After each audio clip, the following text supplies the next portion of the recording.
Welcome to Get Paid for Your Pad, the definitive show on Airbnb hosting, featuring the best advice on how to maximize profits from your Airbnb listing, as well as real-life experiences from Airbnb hosts all over the world.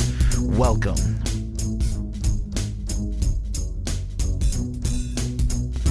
Get paid for your pad. Get paid for your pad. Get paid for your pad. Get paid for your pad. Get paid for your pad. Get paid for your pad. This episode is brought to you by Hostfully, a company that helps you make beautiful guidebooks for your listing. Make your own at hostfully.com/pad. And as a special for Get Paid for Your Pad listeners, you get a free guidebook consultation after you make your guidebook. Welcome everybody, episode 147 of Get Paid for Your Pad. My name is Jasper, I'm your host as always, and today I'm very excited to be speaking to the first Airbnb Experience host that I've ever interviewed. So I'm really excited. Kat LaCohie is her name. Kat, welcome to the show. Hey, I didn't realize I was the first experience host. I didn't know that. That's cool. Absolutely. Yeah, and I've been wanting to speak to an experience host for a while. Since the moment that Airbnb launched the new Experiences platform, I've been very curious about it.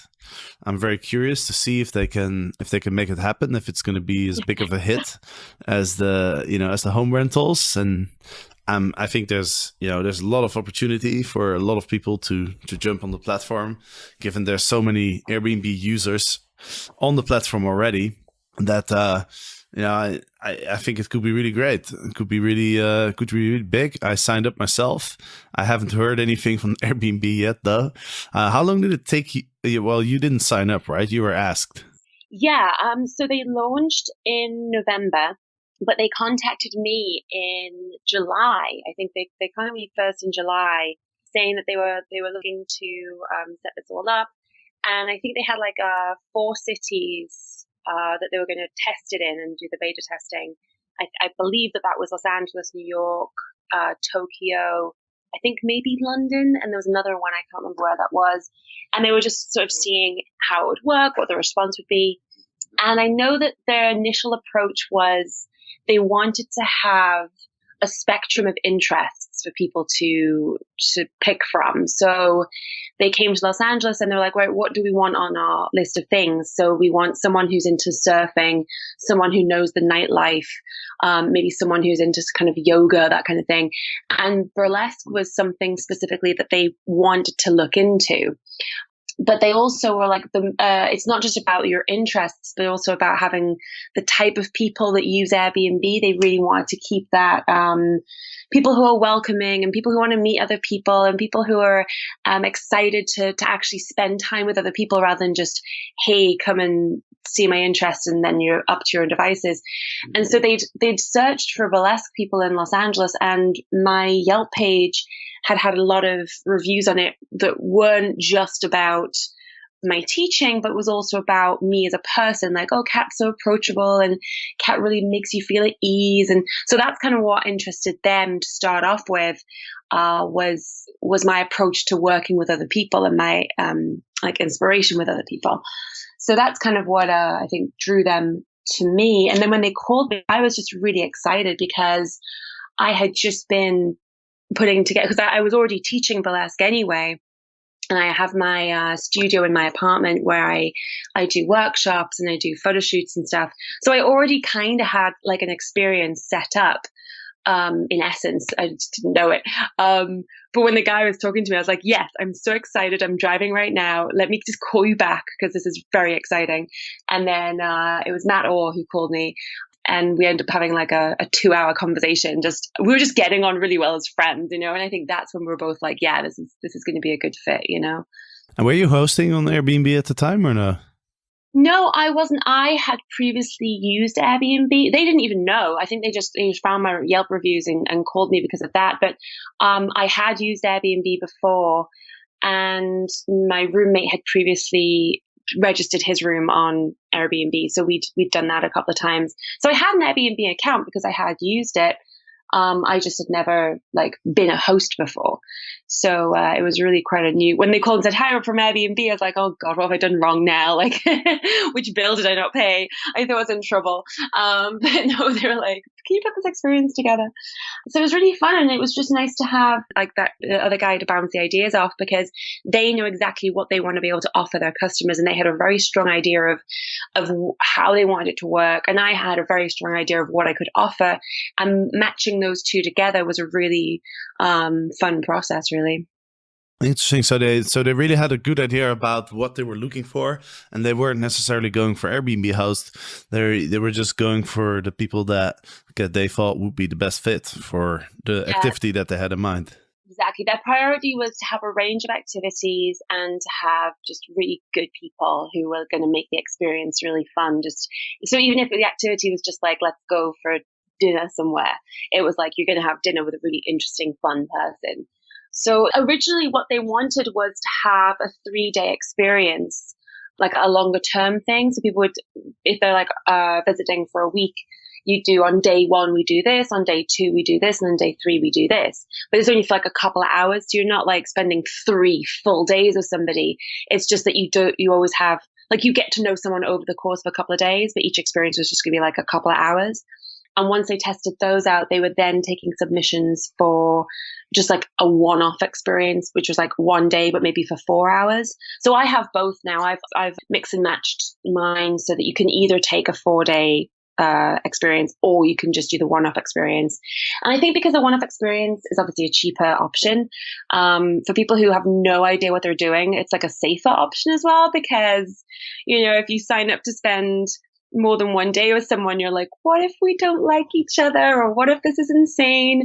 But the experiences where there's been 2 or 3 people all signed up for the 3-day experience, it's become a real like close knit, getting to know somebody. Like, it's become like, I've met some really amazing people over the 3-day experiences who are like my close friends now, you know, and we keep in contact, and they're like in my life now as actual people. So it's been a really like, fun experience just for me to be able to meet those people.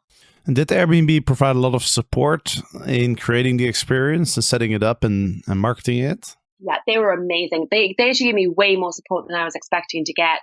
And they really, really listened to what the problems were going to be, because they wanted to make this happen. They were so passionate. I've never known a company be so personally passionate about, you know, like launching an idea. So they talked to us about what we want to do. And then we've submitted a form, and they did a lot of writing the copy for us. So, because I mean, I forget that not everybody like runs their own business, and I run my own business. I do my marketing and everything else. So I'm kind of used to writing copy and making things sound good, but obviously not everyone does that. So they were happy to write the copy for us. They came and took promotional pictures, which I know they do for the hosting of like places sort of thing. They filmed little like promotional videos for it. They set up the app so that we could put in the calendar and everything. And then what they did was before the launch, they were very aware that because it's a new product, no one knows what they're signing up for, that reviews were the most important thing. And I think that's the same with when they started Airbnb. People were like, what? I'm going to stay in a stranger's house? What's going on? But the more you see reviews of people, the more you trust that, you know, they're not axe murderers or whatever else. So they really were like, we need to get reviews. So they did a whole beta testing before November launch, where anybody who was traveling to Los Angeles, they offered them, because you've booked to use Airbnb while you're traveling, do you want to take an experience on the house? So they were offering it to people for free, so long as they would review it. But they were still going to pay us to run the experience, because they're like, well, we're using your time. So they were funneling a lot of money into launching this whole project, because they were just so passionate about it working, you know. And because obviously, for me, I was like running photo shoots and taking them out places. And so I needed to then pay my photographer, my makeup artist. So I'm like, well, if you're offering this to people for free, I'm then going to be out of pocket. But they were totally like, they were just really, they just really believed in the idea. And so that first couple of months, it was like tweaking, getting reviews, making sure, oh, maybe that experience lasts a bit too long, or maybe you don't need that because that's too much. And they were really like along the way, like talking to us, communicating with us, letting us know what the feedback was. A lot of people from Airbnb took the experiences. So they had firsthand, they knew exactly what they were offering their customers. It wasn't just like, hey, put an experience together and then floundering by yourself. I've had at least, I think, 10 people from Airbnb come and take the experience themselves and then give feedback directly back to Airbnb. So yeah, it was really very supportive and very hands-on, and yeah, and I've loved working with them. It's just been really, really fun experience. And so there's quite a lot of people who took your experience and Airbnb paid for it, and this was before November. This was during the beta launch. Did all those people who took the experience, did they all leave a review? And are those reviews still like visible on the experience page? Yeah, they're still visible. I don't know if everybody did leave a review, but the people who did leave a review, they're still up there right now. Yeah. Okay, interesting. I'm actually looking at the experience right now, and one of the things that I was wondering about is what about the timing? Can you set certain days where you're open to do the experience? Because I imagine you have other things to do as well, so you're not going to be available every single day. So what they did to begin with was they wanted to, because it wasn't going to work unless everybody had availability. So they gave us like a retainer thing to say, if you put up, especially with the 3-day experience, because it takes up so much of your time, they're like, if you make it available to at least 6 people twice a month, then we'll pay you a retainer fee in that, again, the beta testing, so that they could guarantee that we'd be available to do it, which was so helpful, again, because I'm like, well, I can't put that up there and take time off work if, like only one person signs up. And then I'm like, making like $100 for 3 days of my life. So it was a really helpful thing that they were like, well, we're going to secure while we're in this testing phase, we're going to pay you a retainer to hold those dates open. That's no longer the issue now that we've launched, but that in the first days is really great because now obviously it's more, because of us at the launch, there's more awareness, blah, blah, blah. But you basically have a calendar on your app. You have to download the app, and then you just type in the days that you want to run the event. The difficulty I found was that my 3-day event happened over 4 days, if that makes sense. So it happened on the Thursday, the Friday. Nothing would happen on the Saturday, and the final day would be the Sunday, because I wanted them to have a day in between to kind of like chill out. And, it's a lot to be hanging around with a stranger for 3 days. But then it meant I couldn't put anything in for that Saturday, because in the mind of the app, it was taking over those 4 days. Do you know what I mean? And then sometimes it would list, back when it was having glitches, it would list it as a 4-day experience. So I think some people were like, oh, 4 days, that's a bit too much to be hanging around with this person. But now it's listed as 3 days and it has that little gap in it. But there was little glitches all the way along. But like I said, they had the foresight to say, we wanted 3 or 4 months before the launch to try it out, see how the app works, see what people need, see what people don't need. I think they had a restriction where if you had a 3-day experience, say starting on like the Wednesday, you couldn't book anything in for the Tuesday because they want you to be like prepped and focused for that, experience. They really, really treated it like, this is a job and this is professional, and, you need to be like on it when people come and they're spending time, they're spending money to spend time with you, and they're spending money for you to like essentially be their tour guide. It wasn't just like a slapdash, like, yeah, whatever, like you'll just take someone for a drink if you have the spare time. It's very much like you're booking out your time to be with these people and to give them your attention. And do you have 2 experiences listed now? Like one because I'm looking at one that states 4 hours, and then you also have the one that's 3 days or spread out over the 4 days. Yeah. So what happens is part of my experience, or the 3-day experience that I have, the first experience is that they come to a burlesque show, and either I'll be in that show or I will go to the show with them, because I can't know in advance when I'm booked for a show. I know that the shows are going on, but I only get booked up like a month in advance, whereas the app will take bookings like I think 3 or 4 months in advance.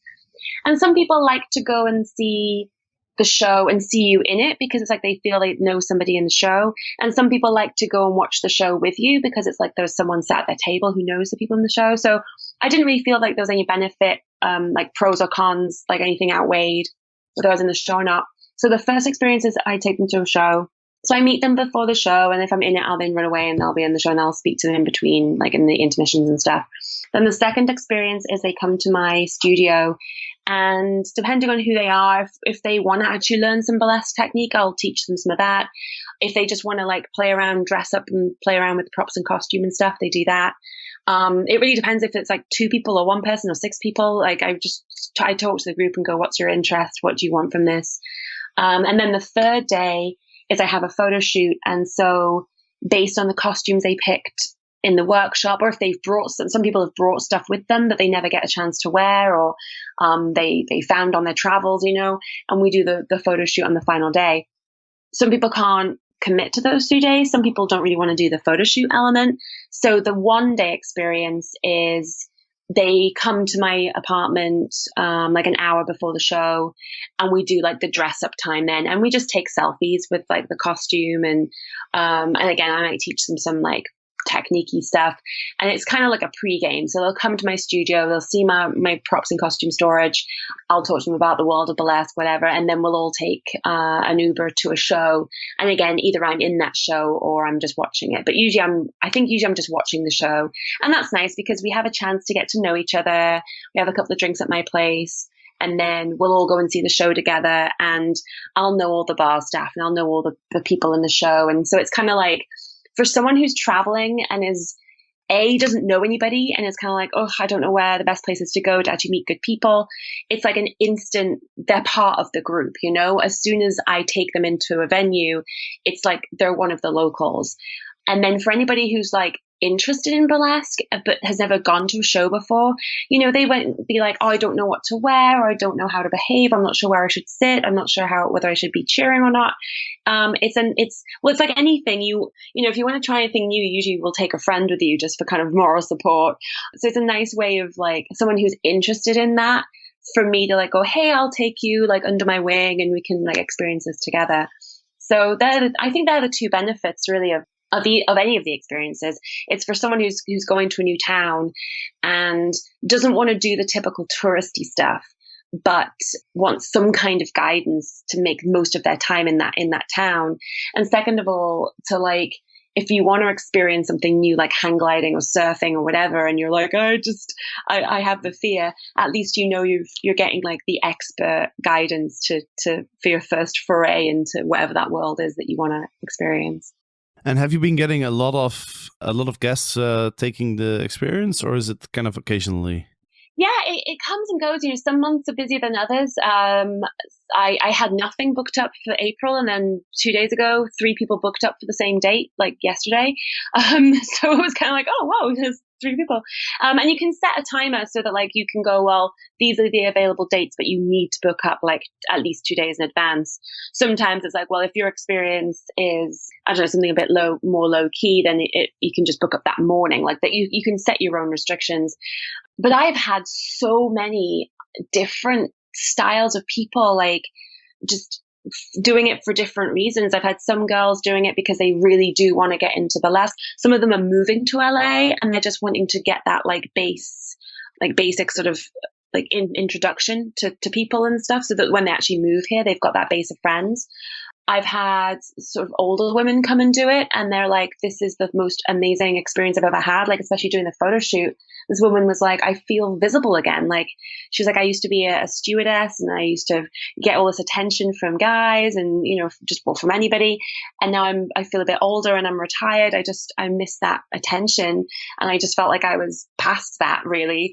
And then we did this makeover photo shoot and she's like, oh my God, I feel like me again. And that's, me as a teacher, when I teach burlesque, that's kind of what I'm trying to get with people is giving them this new lease of life and this kind of rediscovery of themselves. And so that's what I passionately believe in anyhow.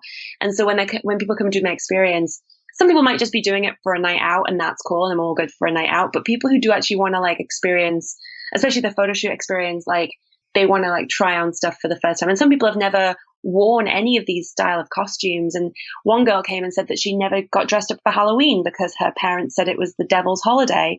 And I'm like, okay, come on, let's dress you up. Like, you're my new Barbie doll. And I just get a kick out of like passing that on to people and passing that gift on to people. And for people who come to see Burlesque thinking, it might be something seedy and whatever, but they come and see it's just a fun, interactive, like happy celebration.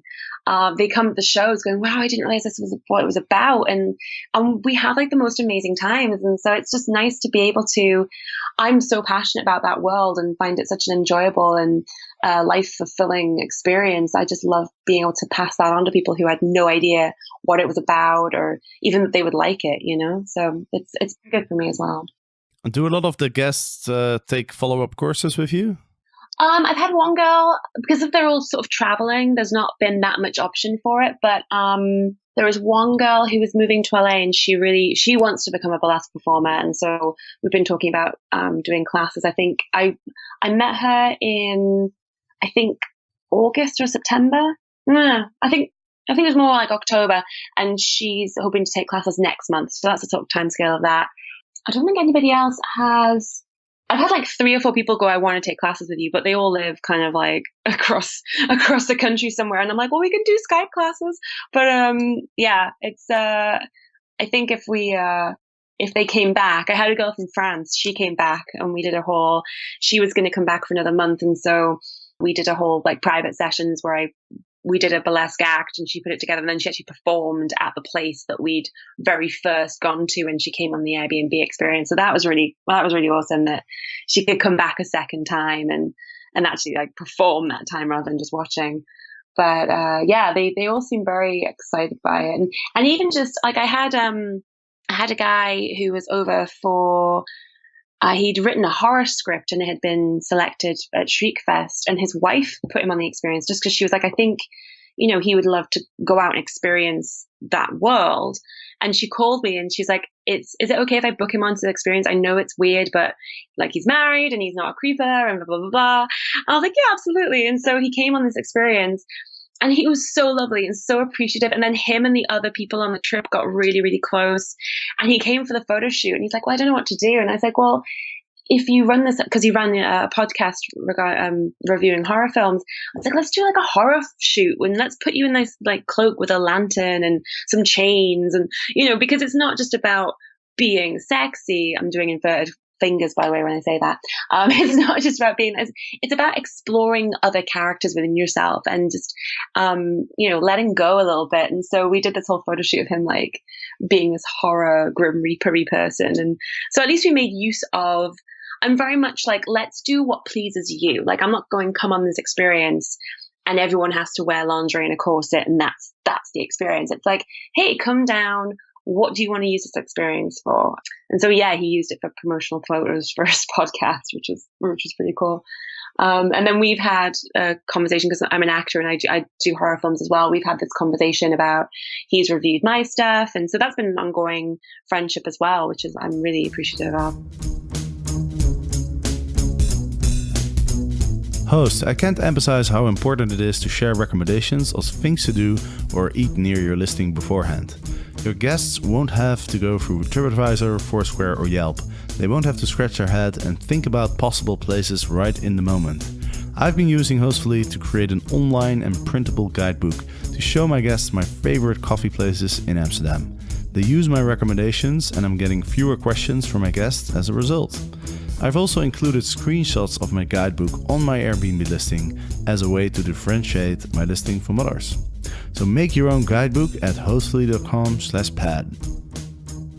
So you mentioned that during your experience you really focus on what the guests, what they want to really customize their experience. I'm assuming that's something that you would recommend people who want to try the Airbnb experiences, who want to be an experienced host, basically. Is there any other advice that you have for people who are listening right now and thinking of signing up? Yeah, actually, they recommended this guy to call me yesterday because he wanted to sign up. And Matt, who got me involved, he's like, you should call Kat because she knows exactly what she's talking about. I would say, first off, you really need to do an experience that is linked to your passions and your interests and that you have an in with. This guy was saying he wanted to take people around like the best bars in Hollywood. And he's like, well, how do I contact the owners of the bars? And I was like, that's not the way to go about it. The way to go about it is, what is your version of your town? Like, where do you go? What do you spend your time doing? What bars do you go to? What classes do you take? What activities do you do? If like when I take them to the burlesque shows, like I say, I know the door staff, I know the bar owners, I know the performers, because that's my world. I live in it.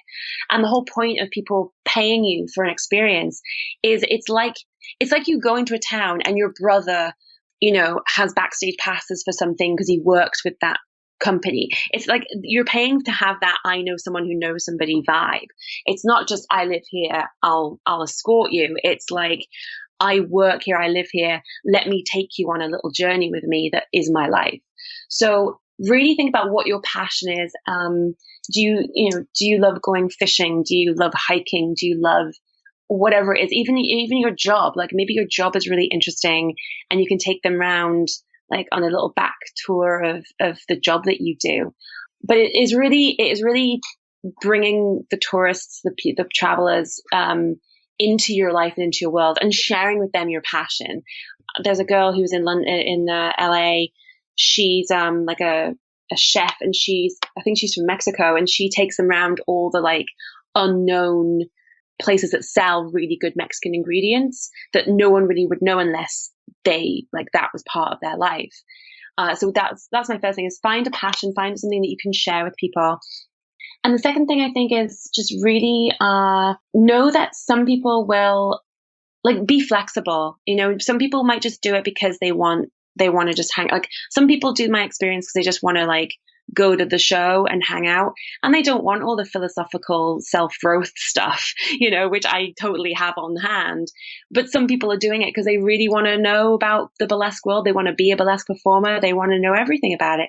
So just be like aware that if you do have this ingrown passion in something, they might not be as passionate, and they don't need to know it all. Some people want to try martial arts for an hour. Some people want the whole wax on, wax off 12 years to like, learn that skill. But it's like any teaching, is that you might have your lesson plan, but depending on your students, everyone has a different level of a different speed of learning and a different level of knowledge already. So just have your metaphorical lesson plan of what your experience is going to be, but just know that whoever takes your trip, there's such a wide spectrum of people. You need to be flexible with what they want and what's on hand, and and don't take offense if it is that they want something slightly different, because they are paying for that experience, Right. That makes a lot of sense. I mean, that makes a lot of sense to me, that you put the needs of the guest first. You kind of put your own ego on the side and just kind of customize the experience to what your guests are looking for. I mean, I used to have this whole, like, I'll do a workshop with them and they can learn like the techniques of burlesque. And one girl was just like, I just want to keep playing dress up. I'm like, fine, let's just do that for an hour. That's awesome. Like, I love that you're taking so much joy out of just trying on all the costumes. Like, that's what it is, And also what the two things that they said to me that was mainly important is that you are interested in the people and you do want to meet people and you do want to like host them. You're not just sort of there babysitting them. You're actually interacting with them and interested in who they are and what their lives are. And also you're giving them experience that they can't just get online. It can't just be like, I'll take you to the Hollywood sign, because you can get anyone to take you to the Hollywood sign. Like, why are you taking them to the Hollywood sign? What is your story? What do you know? What's your experience? Why are you so exciting and important? Yeah, I think it's really good advice to start with what you're passionate about when you're creating an experience, because when I first thought about creating an Airbnb experience, I kind of naturally, my mind went to, what's popular in Amsterdam? What do people want to see?